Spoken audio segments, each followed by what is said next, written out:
Welcome student. Next lecture है हमारा linear algebra का। आज हम नेक्स्ट थ्योरम करेंगे हमारी डायमेंशन ऑफ लीनियर सम। ये मैं बुक में से बता रही हूँ आपको।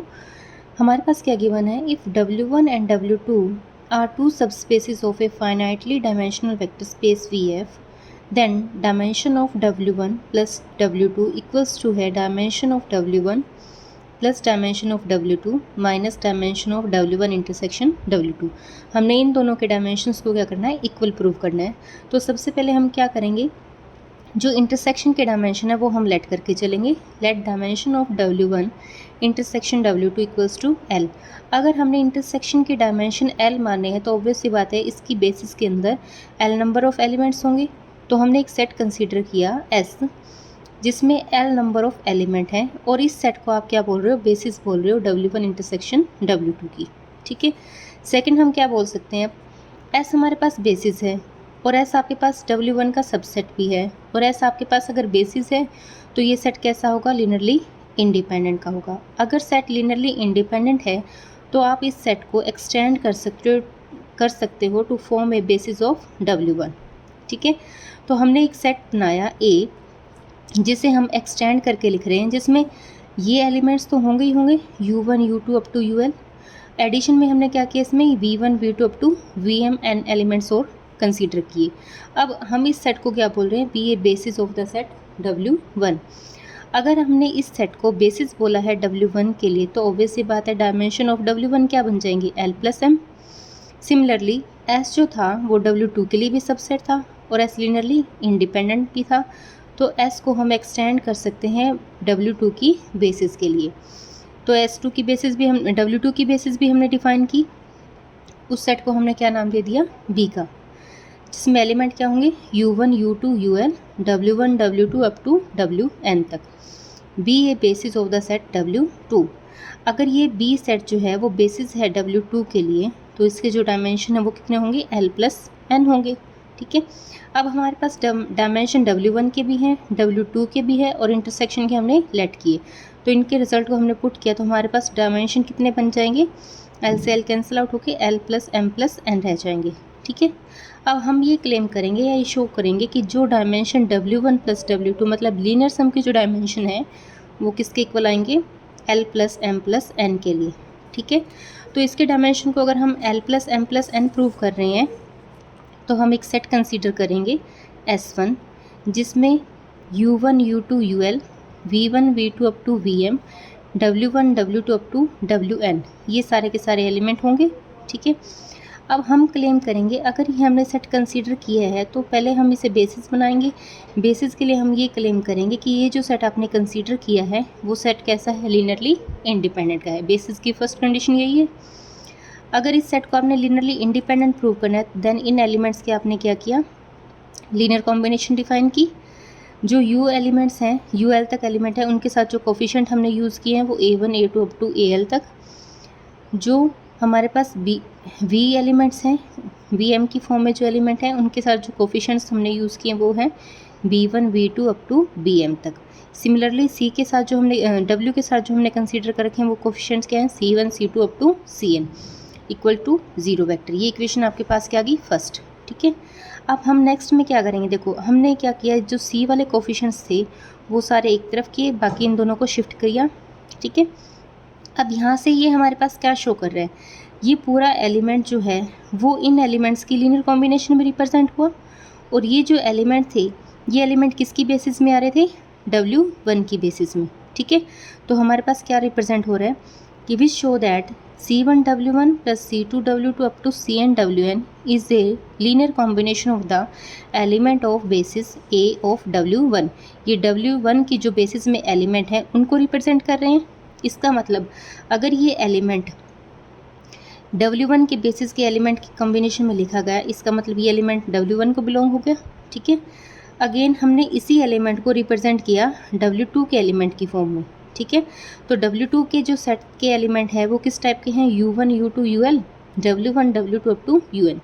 ठीक है, WN। तो हमने क्या किया, U वाले कोफिशिएंट्स के साथ तो 0 0 अप्लाई कर दिया, plus C1 W1 plus C2, और इस एलिमेंट को इस टाइप से लिखा। ठीक है। इसका मतलब हमने C के जो कोफिशिएंट्स थे या W के जो कोफिशिएंट्स थे सारे के सारे, उनको हमने अगेन एक लीनियर कॉम्बिनेशन में रिप्रेजेंट किया। और ये जो लीनियर कॉम्बिनेशन है ये किस सेट के एलिमेंट्स हैं? W2 के बेसिस के एलिमेंट है। इसका मतलब ये एलिमेंट W2 में भी आ गया। अगर यही एलिमेंट W1 में भी है, यही एलिमेंट W2 में भी है, तो ये फ्रॉम नंबर 2 एंड 3 से ये दोनों में कॉमन एलिमेंट हुआ। अगर ये कॉमन एलिमेंट है देन ये लीनियर कॉम्बिनेशन जो है वो इनकी इंटरसेक्शन में आ गई। ठीक है, तो यहाँ से क्या एक्सप्रेस किया हमने कि C1W1 plus C2W2 plus CnWn can be express as a linear combination of the basis of W1 intersection W2। हमने इंटरसेक्शन की जो बेसिस के एलिमेंट थे उनकी लीनियर कॉम्बिनेशन में से एक्सप्रेस किया। अब यहाँ तक तो हमने क्या किया, जो सेट था उसके एलिमेंट्स को हमने अब तक लीनियर कॉम्बिनेशन के फॉर्म में डिफाइन किया। अब हम क्या करेंगे, जो C1W1 है, C1W2 अप टू CnWn, उनको हमने क्या लिखा, D1U1 plus D2U2 up to DLUL। ठीक है, मतलब जो ये L एलिमेंट्स थे उनके अकॉर्डिंग हमने इसे लिखा, इनको शिफ्ट किया। तो ये हमारे पास क्या रिप्रेजेंट कर रहा है, is a linear combination of the element of B। जो B सेट आपने डिफाइन किया था, B सेट के एलिमेंट की हमने लीनियर कॉम्बिनेशन डिफाइन कर दी। ठीक है, और B सेट जो था वो लीनियरली इंडिपेंडेंट था। इसका मतलब जो आप कोफिशिएंट्स यूज़ कर रहे हो वो सारे के सारे क्या होने चाहिए, 0 होने चाहिए लीनियरली इंडिपेंडेंट के लिए। ठीक है, तो हमने क्या किया, substitute this value of C1 C2 Cn इन 1। जो इक्वेशन नंबर 1 थी उसमें हम पुट कर देंगे, तो C वाले सारे कोफिशिएंट 0 आ जाएंगे। ठीक है, तो हमारे पास ये कॉम्बिनेशन बचेगी। और ये जो कॉम्बिनेशन है वो किसके लिए है, सेट A के एलिमेंट की कॉम्बिनेशन बचती है। But A is linearly independent, और A सेट भी आपने क्या था, लीनियरली इंडिपेंडेंट कंसीडर किया था। ठीक है, अगर A आपके पास लीनियरली इंडिपेंडेंट था तो ये कोफिशिएंट्स भी, A और B कोफिशिएंट्स सारे के सारे क्या होंगे, 0 होंगे। ठीक है, इसका मतलब जो आपके पास रिलेशन था फर्स्ट, उसमें सारे coefficient AI, B, J and C के वो सारे के सारे क्या हो जाएंगे, 0 प्रूफ। ठीक है, यहाँ तक वो 0 प्रूफ हो रहे हैं। इसका मतलब सेट S1 जो आपने कंसीडर किया था वो कैसा प्रूव हो गया, यहाँ तक लीनियरली इंडिपेंडेंट।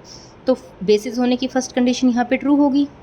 सेकंड हम क्या करेंगे, हम ये प्रूव करेंगे कि LS1 जो है इस सेट के जो हर एक एलिमेंट है, मतलब कि जो लीनियर सम के एलिमेंट होंगे वो LS की लीनियर कॉम्बिनेशन में लिखे जाएंगे। ठीक है, उसके लिए हम क्या करेंगे कि L of S1 linear span of S1 किसके इक्वल प्रूव कर देंगे, W1 प्लस W2 के।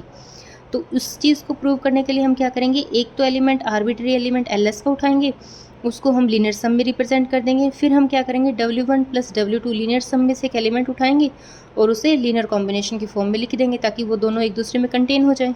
इसके लिए हम क्या कर रहे हैं, देखो, late U belongs to LS1, एक एलिमेंट उठाया जो आर्बिट्री एलिमेंट है इसका। अगर U LS1 को बिलोंग कर रहा है, इसका मतलब U को हम लीनियर कॉम्बिनेशन में लिख सकते हैं S1 के एलिमेंट्स में, क्योंकि L ऑफ S1 में लीनियर स्पैन में हम सारे के सारे उन एलिमेंट्स को लेके चलते हैं जो लीनियर कॉम्बिनेशंस में होंगे। ठीक है, तो U को हमने क्या किया, S1 के जितने भी एलिमेंट्स थे उनकी लीनियर कॉम्बिनेशन में डिफाइन किया। ठीक है, फिर हमने क्या किया, अगेन जो U वाले कोफिशिएंट्स थे सारे और V वाले कोफिशिएंट्स थे उनको इकट्ठा किया। बाकी एडिशन में हमने क्या किया, C के साथ 0 लगा के U1 U2 up to UL वाले कोफिशिएंट्स लिख दिए। मतलब कि हम क्या रिप्रेजेंट करें यहाँ पे, ताकि हमारे पास एलिमेंट कैसे बन जाए, जो सेट A में थे और सेट B में थे। ठीक है, तो A और B को जब A एलिमेंट, U एलिमेंट और V एलिमेंट्स को जब आप इकट्ठा कर रहे हो तो ये बन रहे हैं आपके पास A linear combination of the element of A। ठीक है, और सेकंड जिसमें आपने 0 0 कोफिशिएंट इंट्रोड्यूस किए थे वो कॉम्बिनेशन बन गई set of the element B। तो लीनियर कॉम्बिनेशन A सेट के एलिमेंट को आपने X रिप्रेजेंट कर दिया और इसको Y। इसका मतलब X जो था वो W1 को बिलोंग कर रहा है और Y जो था वो W2 को। ठीक है, तो U एलिमेंट जो था वो अगर X प्लस वाई की फॉर्म में लिख रहे हैं और X प्लस वाई हमने किसके एलिमेंट्स ले लिए, W1 एंड W2 के, तो U जो है वो लीनियर सम में बिलोंग हो गया। U एलिमेंट था किसका, LS1 का, और ये लिखा किस में जा रहा है, लीनियर सम की फॉर्म में। इसका मतलब LS1 जो है वो किस में कंटेन हो गया, लीनियर सम में कंटेन हो गया। नेक्स्ट हम क्या करेंगे, अब ये तो हमने फर्स्ट कंडीशन प्रूव कर दी, इसको हमने प्रूव कर दिया इक्वेशन नंबर 4। अब हम क्या करेंगे, हम लीनियर सम में से एक एलिमेंट उठाएंगे और वो LS में बिलोंग करवाएंगे। तो उसके लिए हम क्या करेंगे, let V belongs to W1 plus W2 be arbitrary element. Linear sum का एक आर्बिट्री एलिमेंट लिया। अगर हम लीनियर सम में से एक एलिमेंट उठा रहे हैं तो ऑब्वियस सी बात है वो एलिमेंट इस फॉर्म में लिखा जाएगा, V equals to alpha plus beta, alpha belongs to W1 and beta belongs to W2। उसके बाद नेक्स्ट स्टेप में हमने क्या किया, V equals to linear combination of U's and V's in A set की लीनियर कॉम्बिनेशन डिफाइन कर दी। Similarly यहाँ पे हमने B सेट के एलिमेंट की फॉर्म में लिख दिया, ठीक है, क्योंकि A और B जो थे वो बेसिस बन रहे थे W1 एंड W2 के लिए। तो U जो था वो लीनियर कॉम्बिनेशन किसकी आ गया, U के एलिमेंट की, V के एलिमेंट की और W की, और ये एलिमेंट किसके हैं, S1 के एलिमेंट्स की कॉम्बिनेशन बन गई। इसका मतलब U जो एलिमेंट है वो किसको बिलोंग कर गया, LS1 को, सॉरी V एलिमेंट LS1 को बिलोंग कर गया। V एलिमेंट था किसका, लीनियर सम का, तो यहाँ से लीनियर सम जो है वो किस में बिलोंग हो गया, LS1 में, ठीक है। नेक्स्ट फ्रॉम इक्वेशन 4 एंड 5 से अगर हम W1 प्लस W2 को LS में कंटेन करवा रहे हैं और LS1 को हम W1 प्लस W2 में कंटेन करवा रहे हैं, तो दोनों इक्वेशन से ये दोनों इक्वल आ जाएंगे। इसका मतलब S को हमने क्या प्रूव कर दिया, लीनियरली इंडिपेंडेंट भी प्रूव कर दिया, और S1 जो है वो बेसिस भी फॉर्म कर रहा है लीनियर सम के लिए, ठीक है। बट S1 के अंदर जो एलिमेंट हैं वो क्या है, L plus M plus N है। इसका मतलब dimension of W1 plus W2 किसके इक्वल आ जाएंगे, L plus M plus N के इक्वल। तो यहाँ से दोनों कंडीशन प्रूव बन जाएगी, ठीक है। उसके बाद हमारे पास नेक्स्ट एक थ्योरम और है डायरेक्ट सम के लिए। डायरेक्ट सम के लिए हमारे पास क्या थ्योरम है, देखो, if a finite dimensional vector space VF is a direct sum of its two subspaces W1 and W2, then dimension of V equals to क्या है, dimension of W1 plus dimension of W2। इसके लिए हम क्या करेंगे, जो चीज़ हमें given है उसके अकॉर्डिंग चलेंगे। V हमें फाइनाइट डायमेंशनल गिवन है, ठीक है, और V जो है वो डायरेक्ट सम की फॉर्म में लिखा है उसके दो सब स्पेसिस की, तो V को हमने इसके डायरेक्ट सम में लिख दिया, ठीक है। अब V को अगर आप डायरेक्ट सम में लिख रहे हो तो डायरेक्ट सम की दो कंडीशंस थी कि V को आप एक लीनियर सम में रिप्रेजेंट कर सकते हो और इनकी इंटरसेक्शन क्या आएगी, जीरो स्पेस बनेगी, ठीक है। तो जो अभी हमने थ्योरम की है डायमेंशन ऑफ लीनियर स्पेन की, वो डायमेंशन थ्योरम हमारे पास क्या थी, dimension of linear sum equals to क्या होगा, dimension of W1 plus dimension of W2 minus dimension of W1 intersection W2। तो यहाँ से हमने क्या किया, जो नेगेटिव वाला पोर्शन था वो उठा के एक तरफ शिफ्ट किया।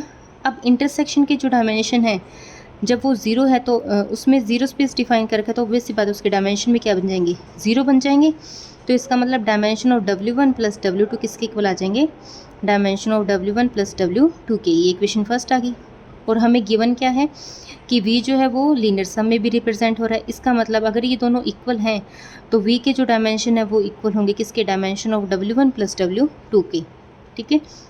देन फ्रॉम 1 एंड 2 से हम क्या लिख सकते हैं कि dimension of W1 plus dimension of W2 किसके इक्वल आ जाएगा, डायमेंशन ऑफ V के इक्वल आ जाएगा, क्योंकि दोनों इसके इक्वल हैं तो उनकी लेफ्ट हैंड साइड भी इक्वल हो जाएगी। राइट हैंड साइड अगर इक्वल है तो लेफ्ट हैंड साइड भी इक्वल बनेगी। तो यहाँ तक हमारा ये सेकंड चैप्टर कंप्लीट होता है। नेक्स्ट हम करेंगे third chapter question space. Thank you.